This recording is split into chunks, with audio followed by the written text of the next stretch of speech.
اور یہ پہلا حکمران ہے جس نے مدینے کی فلاحی ریاست کا تصور پیش کیا، تو میں ان کو سلام پیش کرتا ہوں۔ تو اب کرے گا تو اللہ، چونکہ مولانا روم نے ایک حکایت لکھی ہے کہ بادشاہ شکار کو نکلا، راستہ بھٹکا تو باغ میں پہنچا، پیاس لگی تھی تو مالی سے کہا انار کا باغ تھا بھائی جوس پلا لے۔ اس نے ایسے نچوڑا ایک انار تو پورا گلاس بھر گیا۔ تو بادشاہ کے دل میں آیا کہ اس پر تو ٹیکس لگنا چاہیے، یہ ٹیکس فری کیوں ہے؟ تو اس نے کہا ایک اور پلا۔ اس نے دوسرا نچوڑا تو گلاس آدھا ہوا۔ تو بادشاہ نے کہا پہلے بھر گیا اب آدھا۔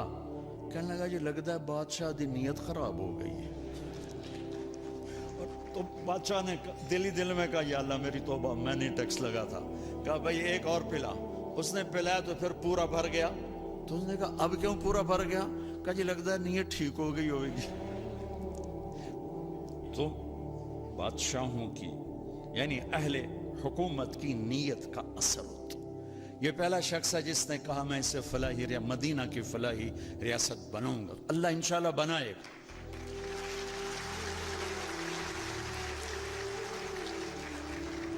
ہم یہ کیوں کہیں کہ نہیں ہو سکتا؟ کیوں نہیں ہو سکتا؟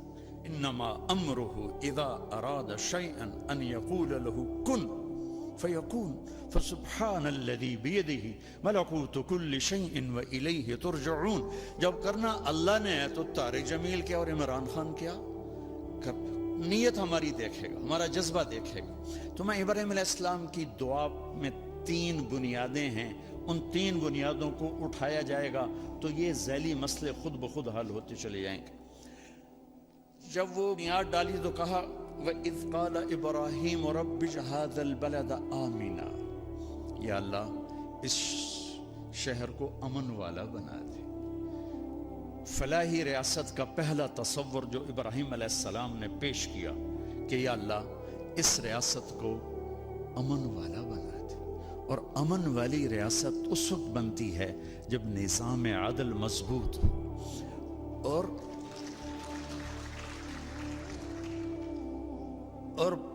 پولیس مضبوط ہو۔ پولیس پر سیاسی لوگوں کا جب تک تسلط رہے گا نظام لوگوں کو انصاف نہیں مل سکتا۔ اور قانون آپ کے جج حضرات سے سنا ہے کہ ہمارا قانون بہت کمزور ہے، بہت کم سالوں گزر جاتے ہیں ایک کیس کا فیصلہ ہوتے ہوئے۔ اس میں کیا کرنا چاہیے؟ یہ سارے فاضل جب صاحبان یہ بہت بڑی ہمارے پاس اللہ کی نعمت ہیں، ان کے ذمہ جو کام ہیں وہ بھی کرتے رہتے ہیں۔ سبحان اللہ، سلام ہے آپ کو۔ تو پہلی بات کہ یا اللہ اس بستی کو امن والی بستی بنا دے۔ دوسری بات وَارْزُقْهُم مِّنَ الثَّمَرَاتِ لَعَلَّهُمْ يَشْكُرُونَ، یا اللہ اس ملک والوں کو، اس دیس والوں کو پھل کھلا، روٹی نہیں آکھیا، پھل۔ پھل کا وہ کہتے ہیں جب معیشت مضبوط ہوتی ہے، اکانومی جب مضبوط ہوتی ہے۔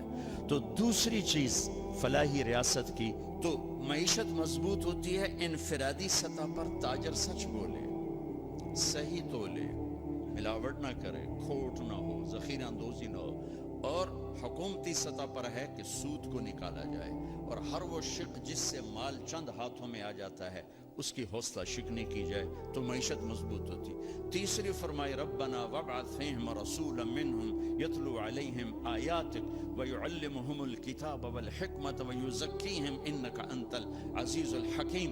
اللہ ان میں کوئی بھیج ایسا اپنا بندہ جو انہیں علم سے آشنا کرے، جو انہیں علم سے آشنا کرے، جو انہیں علم سے آشنا کرے، جو ان کو ان کا تزکیہ کرے، جو انہیں علم سکھائے، انہیں کتاب کا علم دے، انہیں حکمت کا علم، کائناتی علم بھی دے، دنیاوی علم بھی دے، دینی علم بھی دے، اخلاقی علم بھی دے، اور ان کے اخلاق کو خوبصورت بنائے۔ تو یہ 3 بنیادیں ہیں جناب چیف جسٹس کہ امن ہو، معیشت مضبوط ہو اور علم ہو، اور ان دونوں کی ماں علم ہے۔ علم ان سب پہ سر فہرست ہے۔ کہ علم انفرادی سطح پر چور کو چوری سے روکے، وہ یہ کہے گا اللہ دیکھ رہے